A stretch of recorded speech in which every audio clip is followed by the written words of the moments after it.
याद मेरी जान, आज हमने बनाई है ऐसी कचौड़ी जो बिल्कुल बनाना बेहद आसान है। लोग घबराते हैं हमारी कचौड़ियाँ टूट जाती हैं, उसका मसाला निकल जाता है, लेकिन मैंने जिस तरकीब से बनाई आप देख सकती हैं बिल्कुल क्रैक तो हो गई है लेकिन बिल्कुल भी मसाला नहीं निकला है। बेहद आसानी से बनने वाली मटर की कचौड़ी है। तो मैंने इसको कैसे बनाया, चलिए शुरू करते हैं अपनी रेसिपी को। पैन ले लिया, उसमें 1 चम्मच हम नमक डाल देंगे। नमक डालने के साथ ही हमने यहाँ पर 1 कटोरी भरकर मटर लिए हुए। ये फ्रेश हरे मटर है, हमने पहले दिन को धो लिया था। इसको हमें थोड़ा सा उबाल लेना है, तो इसको हम उबलने के लिए रख देंगे। जब तक ये उबलने चलिए इसके लिए एक मसाला तैयार करके 4 ले लेंगे। उसमें देखिए हमने 4 से 5 कलियां लहसुन की डाली है, 1 टुकड़ा अदरक का हमने डाल दिया। यहाँ पर हमने 4 हरी मिर्चें डाल दी हैं और यहाँ पर हमने 1 चम्मच लिए साबुत धनिया, उसको हम डाल देंगे। यहीं पर देखिए हमने 6 से 7 दाने गोल मिर्च के लिए हुए हैं और आधा चम्मच जीरा, इसे भी हमें डाल देना। और इन सबको हमें क्या करना है, यहीं पर हम डाल देंगे थोड़ा सा नमक। तो यहाँ पर हम थोड़ा सा सफ़ेद नमक का यूज़ कर रहे हैं और यहीं पर हम डाल रहे हैं थोड़ा सा काला नमक। तो यहाँ पर देखिए दोनों नमक हमने मिक्स कर दिए। अब हमें बिना पानी डाले इसको दरदरा सा पीस लेना है। 3 कप अब मैं आटा ले लिया। ये हम आटे से बना रहे हैं, मैदे से नहीं बना रहे हैं, जो कि आटा नुकसान नहीं करता है और आप आराम से बच्चों को भी दे सकते हैं। इसी के साथ हमने यहाँ पर देखिए 1 चम्मच यहाँ पर हमने बारीक वाली सूजी डाली है, जो बिल्कुल बारीक होती है। अगर आपके पास मोटी है तो आप मिक्सी में चला लीजिए। आप देख सकती हैं बिल्कुल बारीक है। और मैं आपको दिखा दूँ, मैंने इस कप से ही 3 कप आटा लिया है। 3 कप आटे में हमने 1 ही बड़ा चम्मच सूजी का डाल दिया है और इसी के साथ हम डाल देंगे 1 चम्मच अजवाइन, जो कि हमने हाथों से क्रश करके डाला हुआ है। इसका फ्लेवर बहुत अच्छा कचौरी में आता है। और इसी के साथ हम डाल देंगे नमक। तो जैसे कि लोग कहते हैं कचौरी का डो बनाइए तो बहुत टाइट और सख्त बनाइए, ऐसा बिल्कुल भी नहीं है। अगर आप इसका बिल्कुल मुलायम सा डो बनाइए, इससे क्या होगा, आपकी कचौरी खस्ता भी होंगी, बनाने में कोई दिक्कत नहीं आएगी, बिल्कुल भी फटेंगी नहीं। इन सबको हमें अच्छे से मिक्स कर देना है। और अब यहीं पर देखिए हम डाल रहे हैं घी और रिफाइंड। यहाँ पर घी भी डाल सकते हैं, उसी चम्मच से डाल रही जिससे मैंने सूजी डाली थी। तो 1 चम्मच भरकर हमें अंदर इसमें सिर्फ 1 रिफाइंड डाल दें। जितना बढ़िया से आप अंदर वाइन डालेंगी उतनी बढ़िया आपकी खस्ता कचौरियाँ बनेंगी। तो मैंने 1 चम्मच डाला। अगर आप छोटे चम्मच से नापेंगे तो ये 3 चम्मच है। इनको अच्छे से आटे में हमें मिला लेना है। मैं आपको दिखाऊंगी, अगर आटा परफेक्ट होगा तो जब हम मुट्ठी से इस तरह से बांधेंगे तो मुट्ठी से बन जाएगा। तो आप समझिए जो आपने अंदर घी या रिफाइंड डाला वो बिल्कुल करेक्ट है। देखिए हमने सारे आटे में जो भी मसाले थे, यानी कि यहाँ पर जो रिफाइंड लिया तो मल दिया है मैंने, लेकिन फिर भी अभी आटा मुट्ठी में नहीं बंध रहा है। तो हमें क्या करना, यहाँ पर हमने 1 चम्मच और इस्तेमाल किया है, तो इसको भी हमें इसी में डाल देना। तो कुल 2 चम्मच मैंने यहाँ पर अंदर इस आटे में डाला है इसको खस्ता बनाने के लिए। तो अब इसको हमें मिक्स करके हमें आटे को गूंदना है। तो आटा नॉर्मल पानी से ही गूंदेंगे, लेकिन ख्याल ये रखेंगे आटा बिल्कुल टाइट नहीं गूंदेंगे, बिल्कुल नॉर्मल सा जैसा आटा गूंदता है उसी तरीके से हमको इसका आटा गूंदना है। 2 चम्मच बड़े इस्तेमाल किए। आप देख सकती हैं अब आटा हमारा मुट्ठी में आसानी से बंध रहा है। इसका मतलब कि जो हमने रिफाइंड अंदर डाला है वो बिल्कुल परफेक्ट है। अब हमें नॉर्मल पानी ले लेना है और थोड़ा थोड़ा सा डालकर इसका एक सॉफ्ट सा डो बनाना है, बिल्कुल भी टाइट नहीं रखना है।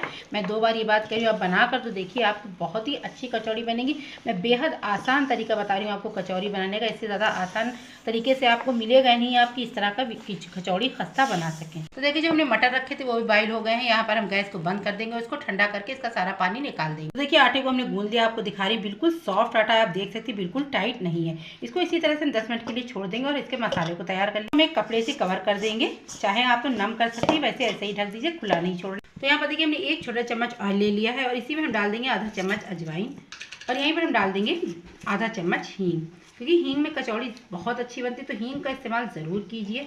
और इन सबको डालने के बाद में हम यहीं पर हम डाल देंगे थोड़ा सा हल्दी पाउडर। तो ज़्यादा नहीं लिया हमने, सिर्फ आधा चम्मच से भी कम हल्दी पाउडर ले लिया है।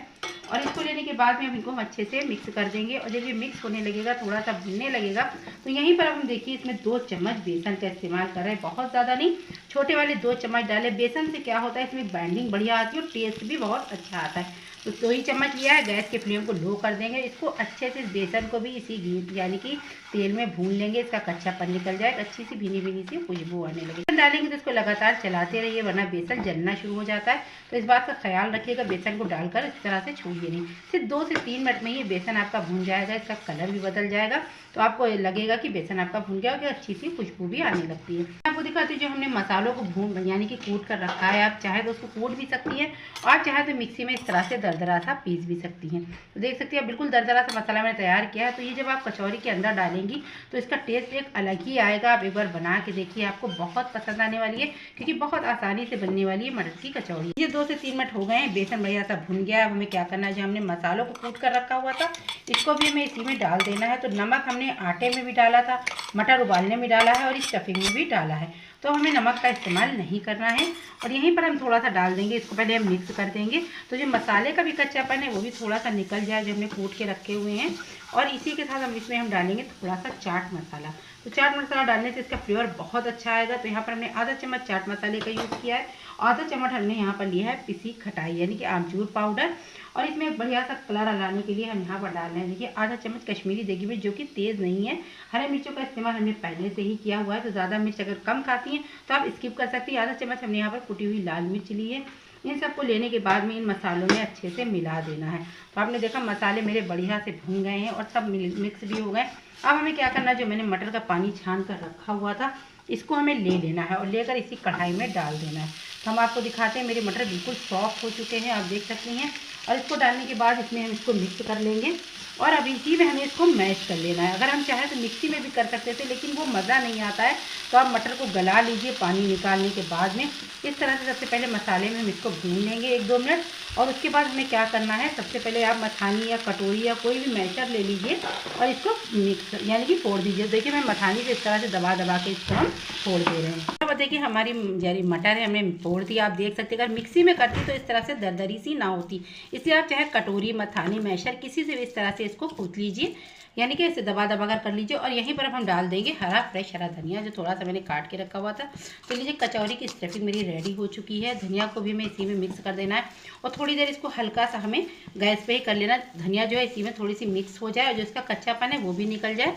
और इसमें जब कचौड़ी बनेगी तो यकीन मानिए स्टफिंग से आप चाहें तो पराठे भी बना सकती हैं, पूड़ी भी बना सकती हैं, किसी में भी आप स्टफिंग का इस्तेमाल कर सकती हैं।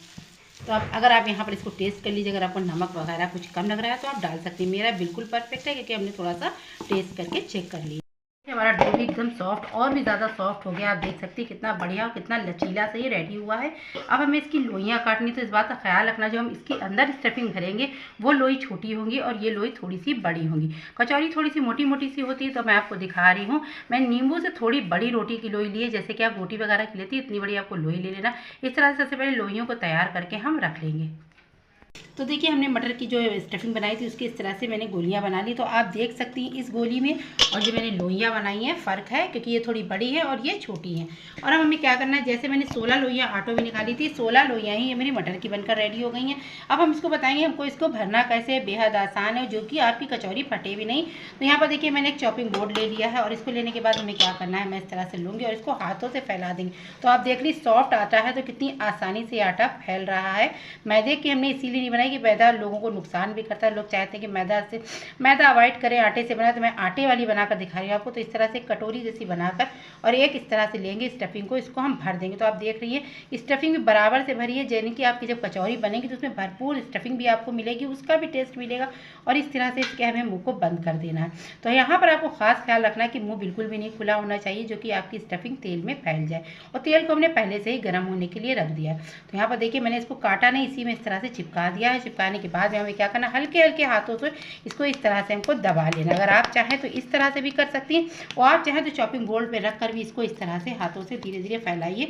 पूरी स्टफिंग आपकी कचौरी में फैल जाएगी, क्योंकि कचौरी थोड़ी मोटी होती है और बेली नहीं जाती है, इसलिए मैंने हाथों से इसको बढ़ाकर आपको दिखाया है। तो आप देख सकती कितनी बढ़िया से मेरी ये कचौरी बनकर रेडी हुई है, जो कि कहीं से फटी भी नहीं है और बढ़िया से बन गई। इसी तरह से मैं सारी रेसिपी को यानी कि लोइयों को रेडी करना, कचौरियों को रेडी कर लिया है। अब हमें क्या करना है, ऑयल को हमने पहले से ही गर्म होने के लिए रख दिया था, इसको मीडियम लो फ्लेम पर तलना है। इसकी वजह से हम क्या करेंगे, इसको बनाते जाएंगे और तलते जाएंगे, क्योंकि सारा दारोमदार जो होता है वो तलने पे होता है, तलने में टाइम लगता है। अगर आप तेज़ आंच में तलेंगी तो आपकी कचौरी खस्ता भी नहीं होंगी और अंदर तक पकेंगी भी। तो यहाँ पर देखिए हमने ऑयल को गर्म होने के लिए रख दिया। अब धीरे धीरे इस तरह से हम कचौरियों को ऑयल में छोड़ते रहेंगे और गैस को बिल्कुल लो रखेंगे, ज़्यादा तेज़ नहीं रखेंगे कि आपकी कचौरियाँ, अभी आप देखिएगा थोड़ी देर इसको बिल्कुल भी टेस्ट मत करिए, जैसे ये फूलेंगी ऊपर आना शुरू हो जाएंगी। तो देखिए कचौरियाँ हमारी ऊपर आना शुरू हो चुकी हैं। मैंने 4 मिनट तक बिल्कुल मीडियम लो फ्लेम पर इसी तरह से इसको छोड़ दिया था। आप देख सकते हैं बिल्कुल आसानी से ऊपर आ गई। अब इसको इस तरह से हमें धीरे धीरे हिलाते रहना है, तो ना ही यह टूटेगी ना ही यह फटेंगी। आप देख सकते हैं बिल्कुल भी स्टफिंग नहीं निकली है। और इस तरह से ऑयल को ऊपर इसके करते रहिए, बहुत ही अच्छी और खस्ता से आपकी कचौरी बनकर रेडी होंगी। ये मेरी कचौरियाँ कितनी फूल गई हैं, आप देख सकती हैं बिल्कुल चिटक भी गई है। इसका मतलब मैं आपको पास से दिखाती हूँ ये कितनी खस्ता और कितनी बढ़िया बनी हुई, क्योंकि इसको मैंने मीडियम लो फ्लेम पर तला है। इसको तलने में लमसम 6 से यानी कि 10 से 12 मिनट लगते हैं। अगर आप थोड़ा सा भी गैस को तेज़ कर देंगी तो ये इस तरह से क्रैक भी नहीं होंगी और खस्ता भी नहीं होंगी। तो इस तरह से अगर आप तल लेंगी, तले में थोड़ा टाइम लगेगा लेकिन बनेगी बहुत ही टेस्टी। तो यहाँ पर देखिए हमारी खस्ता खस्ता कचौरियाँ रेडी हो गई। आप देख सकते हैं कितनी फुली फुली सी बनी है, बेहद टेस्टी हैं। तो चलिए अब और मैं जितनी मैंने बनानी थी उतनी बना ली। आप चाहें तो इसको उठा कर रख दीजिए, जब आपको फिर से बनाना हो एयर टाइट कंटेनर में करके दीजिए, बिल्कुल भी ख़राब नहीं होंगी। आप इसको 3-4 दिन में बाद भी चलेंगी तो ये वैसे ही रहेंगी। बस आपको करना ये, इनको हल्का सा तेज़ तेल में गर्म करके निकाल लीजिए और फिर जब इसको आपको दोबारा तलना हो तो इसको मीडियम लो फ्लेम पर क्रिस्पी सी तल लीजिए। कचौरी बनकर रेडी हो चुकी, मैं आपको दिखा रही हूँ। रखे हुए 15 मिनट हो चुके हैं, उस वक्त बहुत गर्म थी तो मैं इसको तोड़ नहीं सकती थी। अब मैं आपको तोड़ कर दिखाती हूँ कि मैं इसको कैसे सर्व करूँगी, जो कि खाने में बेहद टेस्टी और बेहद उम्दा है। अगर आपको थोड़ी सी भी मेरी रेसिपी पसंद आ रही है तो मुझे लाइक और सब्सक्राइब ज़रूर कीजिए। कमेंट बॉक्स में भी बताइए आपको ये कैसी लगी। तो मैं इसको सॉस के साथ सर्व कर रही हूँ, आप चाहें तो हरी चटनी के साथ भी कर सकती हूँ। तो देखिए मैंने इस तरह से कचौरी को उठा लिया और मैं आपको दिखाती हूँ ये कितनी बढ़िया और कितनी खस्ता बनी है, जो कि आपको आवाज़ से भी लग रहा होगा। और मैं आपको तोड़ कर भी दिखाती हूँ, ये अभी भी काफ़ी गर्म है, आप देख रही हैं भापें निकली हुई हैं। इस तरह से हम इसको तोड़ कर रखेंगे और यहीं पर हम डाल देंगे टमाटो केचप। आप चाहे लाल चटनी के साथ, हरी चटनी के साथ, किसी के भी साथ खाइए, ये बेहद उम्दा लगने वाली, क्योंकि इसमें इतने मसाले पड़े हैं, इसमें कोई भी तरह का सॉस की भी ज़रूरत नहीं है। अल्लाह हाफिज़, फिर मिलेंगे एक नई डिश के साथ।